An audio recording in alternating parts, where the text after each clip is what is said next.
Izikhathi zobunzima ziyafika kona wonke umuntu.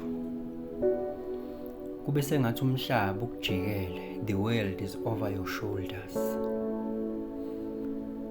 Ubone sengathi akukho ngisho kodwa okulungayo, ungathi umhlaba ukujikele. Ngizokutshela into eyodwa, ungazicindezeli kanye nenhlupheko. Zitshela into eyodwa ukuthi this too shall pass. Ngicela ubuke emuva lapho usuka khona. Buka izinto ezinqobile, udlule kanjani. Pho yini ekutshela ukuthi manje ngeke usanqoba.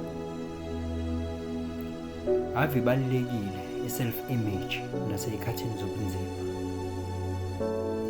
Ngoba kuyenzeka kube wena ogcina sewuzihlanganyela kanye nenhlupheko. Ngesizathu sokuthi uza ne-mentality yokuthi vele akukho lutho olulungayo njengamanje. Ngicela ukukutshela ukuthi ngaleso sikhathi we are sending the wrong signals to the universe. Ngokwe-law of rhythm sikhona isikhathi sokukhala, sikhona isikhathi sokuhleka nesokujabula. Nalokho ubhekene nakho kuzodlula. Iba strong, iba ne-courage, kuqanga idolo phansi.